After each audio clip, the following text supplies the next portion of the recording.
정관용입니다. 임종석 대통령 비서실장의 아랍에미리트 방문 아직도 논란이죠. 특히 오늘 아랍에미리트의 칼둔 아부다비 행정처장이 방한하면서 더 관심이 증폭되고 있는데요.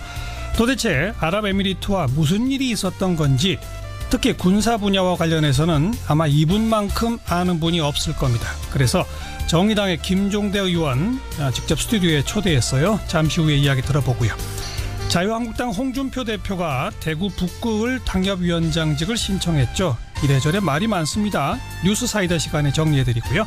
7시 5분 시작되는 2부 이슈토크 마련합니다. 바로 내일 아침 시작되는 남북 고위급 회담에 대해서 이야기 나누겠고요.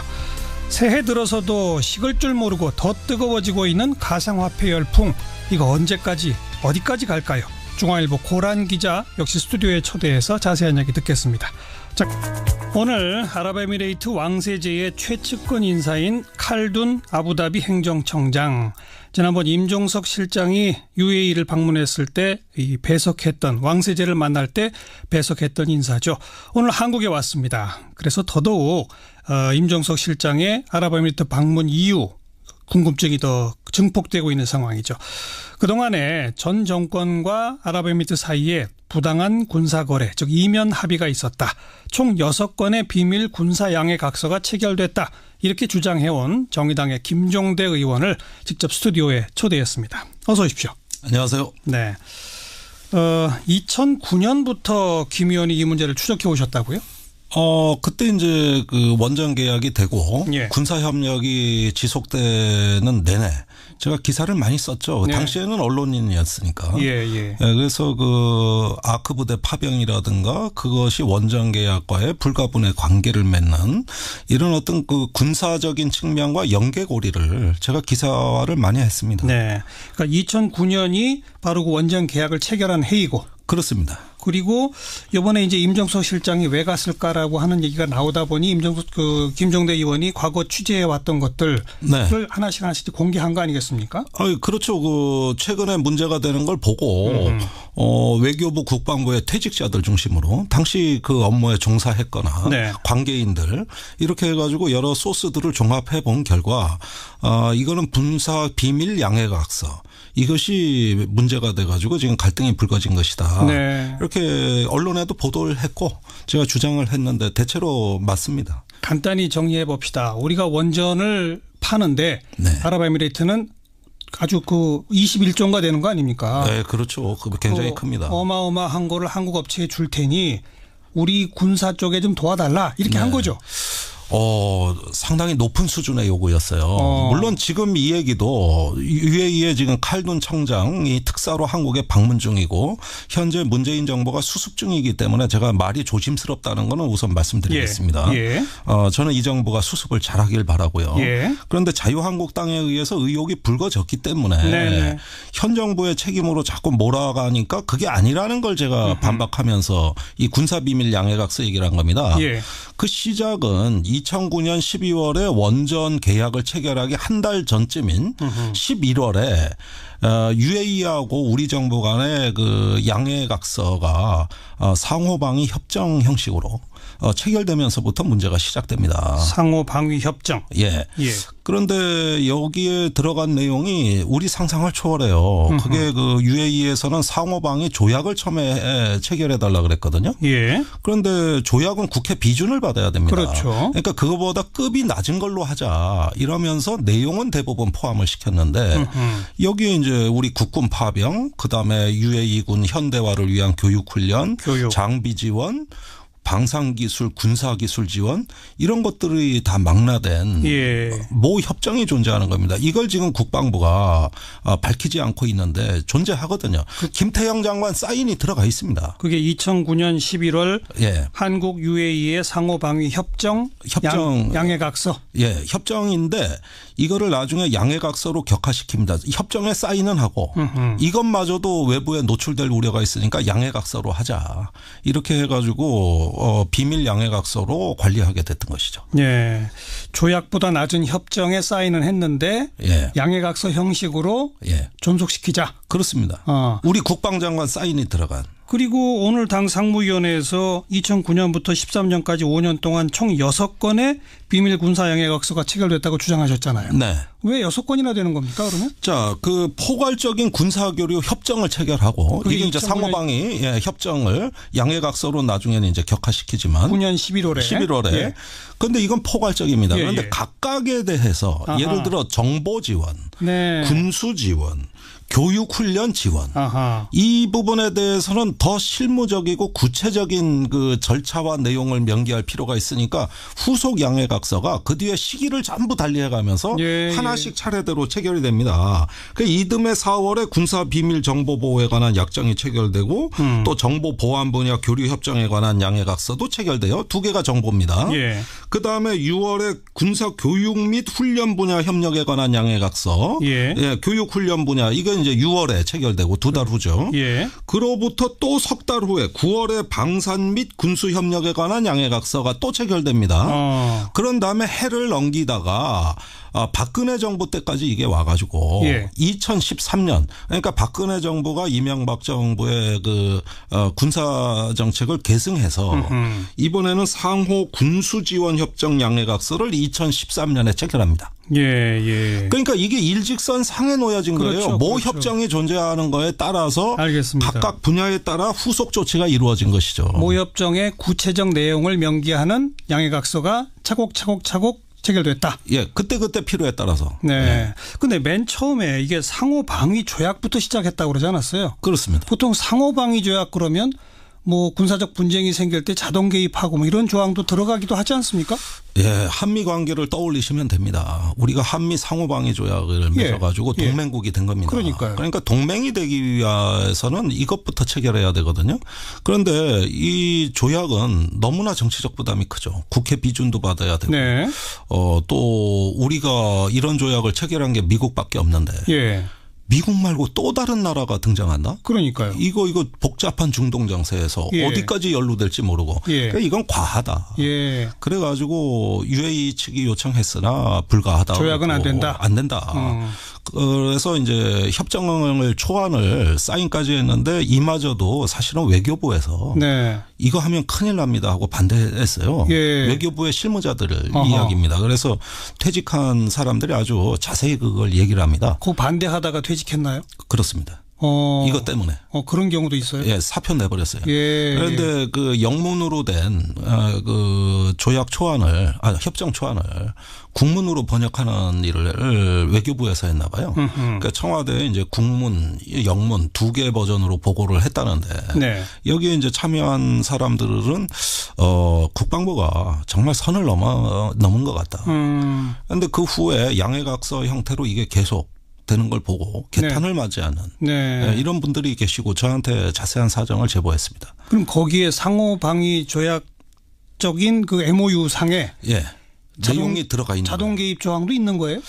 그 부분은 제가 말씀드리지 않겠습니다. 지금 청장이 와 있고 더 이상 여기서 이 문제가 지금 불거지면 청와대가 수습을 하는데 너무 부담이 커서 제가 여당 의원은 아닙니다만은 이것만큼은 차차 밝히겠습니다. 하긴 지금 한미 간의 상호 방위 조약에도 자동 개입 조항은 문서화돼 있지 않죠? 없습니다. 그 상호 방위 조약 한미 간에 체결된 거는 각자 국내법 절차에 따라서 전쟁이 나면은 서로 돕겠다고 돼 있지 자동 개입은 그런 그 절차 없이 바로 자동으로 인계철선이라고 해가지고 왜 자동의 전쟁에 개입하는 건데 그런 조항 자체가 없어요. 예. 그러니까 어떻게 보면 UAE 쪽하고는 더 높은 수준의 이야기가 오고 갔는데 그 실내용은 제가 적당한 시점에 다시 한번 밝혀드리겠습니다. 이건 정말 양해해 주셔야 됩니다. 네.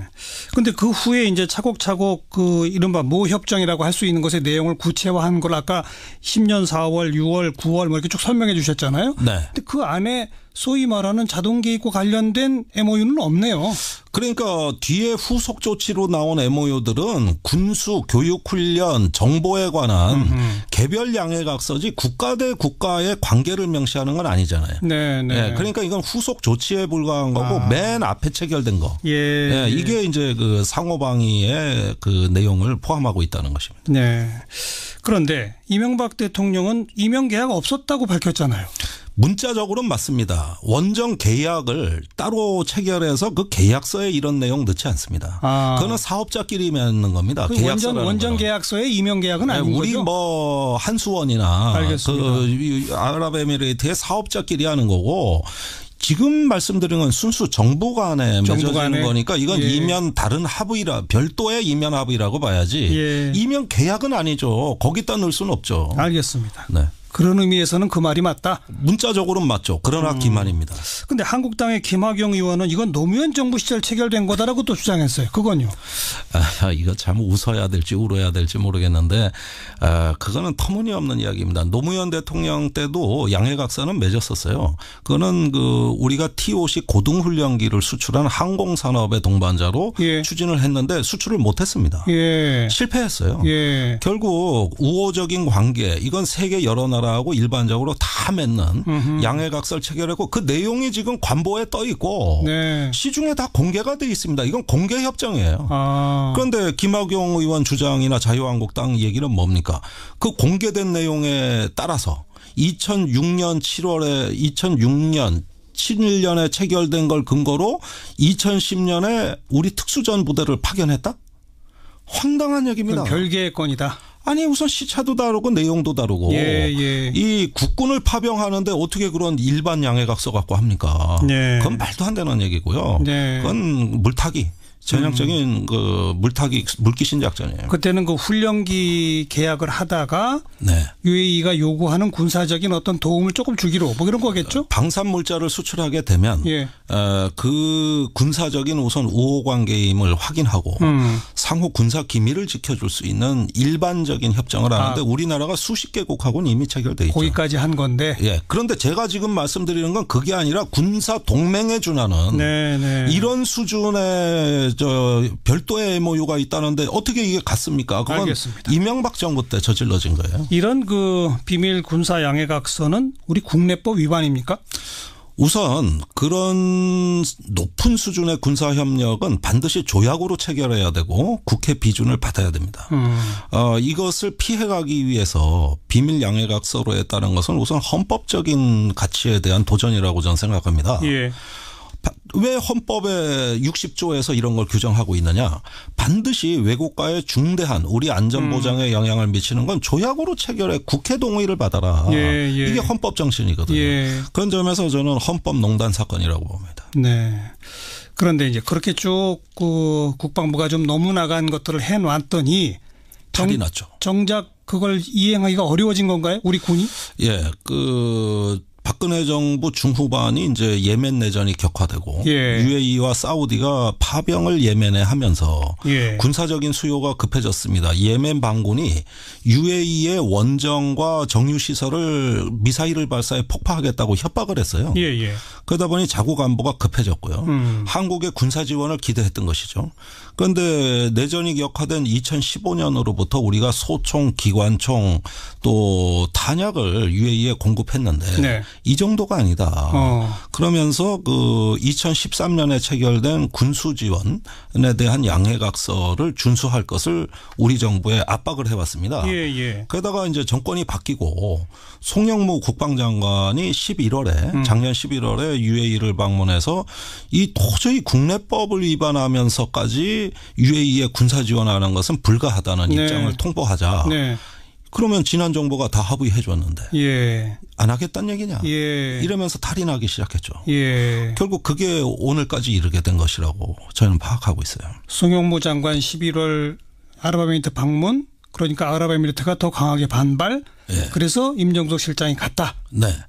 가서 해결이 된 거예요? 아닙니다. 일단 봉합은 했지만 문제는 우리 기업에 대한 경제 보복을 하겠다는 태도였습니다. 아랍에미레이트가. 그래서 문재인 정부는 정의를 바로 세운다는 관점에서는 사실은 이걸 적폐청산 차원에서 이걸 진상규명하고 바로 잡아야 되는데 우리 기업의 불이익이 너무 크다. 이래서 절충을 시도했고 그 협의가 현재까지 진행되는 것이죠. 어떻게 해야 한다고 보십니까? 저는요, 그 아랍에미레이트의 안보에 대한 우려를 우리가 좀 고려해주고, 그러면서 다만 지난 정부의 그 약속은 이건 너무나 과해서 우리가 감당할 수 있는 수준이 넘었으니 UAE 측도 한 발 양보하고 또 우리도 한 발 양보해서 상호 원만하게 이 사태를 수습하기를 바라고요. 그런 봉합이 이루어지면 그 다음 순서로 이제 이 진상을 국민한테 좀 설명을 해야 될 것 같아요. 그래서 민주적이고 투명한 정부의 격을 세우는 이런 방향으로 마무리를 져서 국가 이익을 도모해야 된다고 봅니다. 칼둔 행정청장이 오늘 한국에 온 것은 바로 그 양쪽이 서로 좀 절충할 수 있는 선을 구체화시키기 위해서 온 거다. 예, 저는 분명히 수습할 수 있다. UAE도 관심 있다. 저는 그렇게 확신하고 이 정부가 적어도 그 정도 수습 능력은 된다고 봅니다. 단 그러는 가운데 그동안에 이제 국민을 기망했던 부분에 대해서는 어떻게 할 거냐. 청와대가 계속 말을 좀 이리저리 바꿨잖아요. 그냥 사실대로 말을 못하니 빙빙 돌리다가 자유한국당이 거기에 격분해서 이제 진상규명을 요구했고 그 과정에서 다름 아니라 자유한국당 정권에서 저질러진 적폐라는 것이 또 일부 밝혀진 것이죠. 예. 그런데 오늘 이제 김종대 의원의 아직까지는 뭐다 확인된 바 아니니까 주장입니다만. 제가 주장으로밖에 알 수 없어요. 근데 어쨌든 대체로 지금 설명을 다 한 거잖아요. 예. 근데 그 김종대 의원의 설명이 맞는 건지 아니면 다른 건지. 다른 건지. 만약 다른 거면 정말 진상을 털어놓던지. 그렇습니다. 예. 그러나 지금은 때가 아닐 수 있다. 일단 12일까지 양국 간에 그걸 좀 해놓고. 예. 그래서 제가 이 자리에서도 다 못 밝히고 있어요 지금. 칼둔 청장이 와 있다는 걸 저도 고려하지 않을 수가 없습니다. 알겠습니다. 칼둔 청장도 오늘의 이 방송 내용을 귀담아 들으면 자기들의 태도를 정하는 데 도움이 될 것 같습니다. 그렇게 되기를 바랍니다. 여기까지 수고하셨습니다. 예, 고맙습니다. 정의당의 김종대 의원이었어요. 윤태곤의 뉴스 사이다.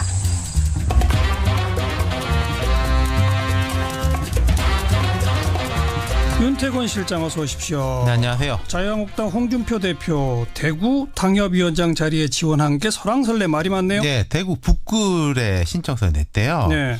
당대표가 냈으니까 되겠죠. 뭐. 네, 예. 근데 이 지역하고 인연이 있는데요?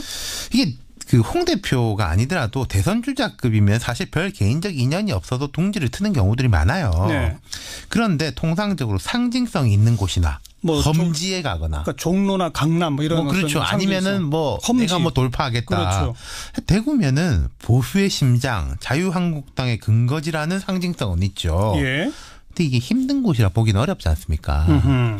홍 대표 개인적으로 보면은 경남 창녕 출신인데 학창 시절 대구에서 보냈어요. 네. 대학은 서울에서 나왔지만은 정치는 서울 송파에서 시작해가지고 동대문으로 지역을 옮겨서 동대문에서 3번 당선됐는데 홍 대표가 과거에는 서울 강북의 국회의원이라는 데 대해서 되게 자부심을 갖고 있는 분이었어요. 동대문에서 3선 이거. 그렇죠. 예. 그러다가 이제 경남지사를 거쳐서 대구로 가게 되나 봅니다. 그러니까 당장 너무 편한 곳 가는 거 아니냐는 반발이 나오잖아요. 당내에서부터 나오죠. 김태흠 최고위원. 당대표라면은 지방선거를 앞두고 험지를 택해 희생과 헌신의 모범을 보여야 한다. 텃밭 대구에 셀프 입성하겠다는 것이다. 생즉사 사즉생의 각오로 낙동강 전선 사수가 아니라 인천 상륙 작전을 도모해 전세 반전을 도모해야 하는 거 아니냐. 이렇게 이제 쏘아붙였고 박민식 전 의원은 철회해라. 꼭 하겠다면은 당대표직을 사퇴해라. 아하. 서울 경기는 가시밭이고 부산 경남도 쑥대밭인데 홍 대표 나 홀로 꽃길을 걷겠다고 선언했다. 그냥 보수주의가 아니라 보신주의를 선택한 거다. 예. 강하게 비판. 이런 비판이 나올 거를 모르지는 않았을 거 아니에요. 홍 대표가 한 지난 연말부터 대구로 가겠다 이런 이야기를 쭉 하고 다녔어요. 그랬었죠? 예. 그러니까 작년 12월 29일 송년 기자간담회에서는 홍일학 민주당 의원이 있기 때문에 내가 가야 견제가 된다. 그 지역의 현역이 홍일학 의원이군요. 그렇죠. 명분을 만들었어요. 대구의 민주당 의원이 2명입니다. 김부겸 장관하고 홍일학 의원이죠. 그러니까 여기는 어려운 곳이다. 그렇죠. 민주당 의원을 내가 가서 꺾는다. 근데 그게 또 아니라는 이야기거든요. 오늘 이야기를 들어보면은. 그건 무슨 말이에요? 홍 대표가 오늘 대구에 갔습니다. 대구시당 신년인사회에 참석해서 말하기를 대구에 내려온다는 게 대구를 근거지로 해서 정치를 하겠다는 것이지 대구에 출마하겠다는 뜻은 절대 아니다. 그게 무슨 말이에요? 당협위원장은 출마하는 거 아니에요? 그러면서 이제 한 이야기가 이번에 대구에 빈자리가 있어서 내려오는데 정치를 하면서 대구에서 한번 해보는 것이 소원이었다. 예. 총선 전에 훌륭한 인재를 모셔놓고 출마하도록 하겠다. 이렇게 말했습니다. 애매하네요. 대구를 근거지로 삼아서 정치를 하되 대구에 출마를 안 하겠다. 물리적으로 성립이 안 되는 건 아니에요. 예. 뭐 대선에 나가면 되는 거니까요. 나는 총선 안 나간다 예. 이렇게. 근데 홍 대표가 당 대표인데 그러면 이 대구 북을 당협위원장을 하면서 뭐 동네를 챙기고 뭐 허물어진 지역 기반을 매일매일 이제 뭐 아침마다 뭐 악수도 하고 그러는 거 물리적으로 불가능한 거 아니겠습니까? 예, 예. 그러니까 이제 궁색해 보이는 게 사실이 아닌가 싶다는 거죠. 그러니까 대구 그 당협위원장 신청한 거에 대한 반발과 비판이 많으니까 일단 나 출마 안 나네라고 한마디 한 거 아닌가요? 그렇죠. 그러니까 이거 좀 봐야 될 것 같고요. 과거에 우리 이런 전례 몇 년 전에 이제 있었죠. 김문수 전 경기도지사. 예. 가 이제 경기도지사를 마치고 갑자기 이제 대구로 내려간다 그랬지 않습니까? 그랬죠. 그게 김부겸 지금 장관한테 졌죠. 졌죠. 크게 졌죠. 예. 그래서 대구를 근거지로 활동을 계속 하고 있는데 그게 좀 오버랩되기도 하는데 이게 문제는 이런 걸 겁니다. 홍 대표 개인이 계속 이제 스텝이 꼬이는 것도 있는 거지만은 한국당 전체에 미치는 영향이 어떻겠느냐. 예, 예. 당 대표부터 이렇게 하니까 당세가 대구 경북 쪽으로 위축되는 현상이 가속화될 거라는 거죠. 그렇겠죠. 지금 우리가 여러 번 짚어봤지만은 한국당에서 대구 경북에 출마하겠다는 사람들은 많은데 예. 딴 데는 거의 다 손다래를 치고 있거든요. 그렇죠. 그럼 예컨대 어떤 사람한테 뭐 서울에 당신 나가시오, 경기도에 나가시오, 부산을 맡아주시오 할 때 그 영이 서겠냐는 말이죠. 안 서죠. 네. 네. 그러니까 벌써 언론에서는 한국당 수도권 포기했나? 뭐 이런 제목이 그렇죠. 뜨더라고요. 뭐 예, 그러니까 야당들도 한마디씩 예 하고요. 예. 수고하셨습니다. 감사합니다. 윤태권 실장이었어요.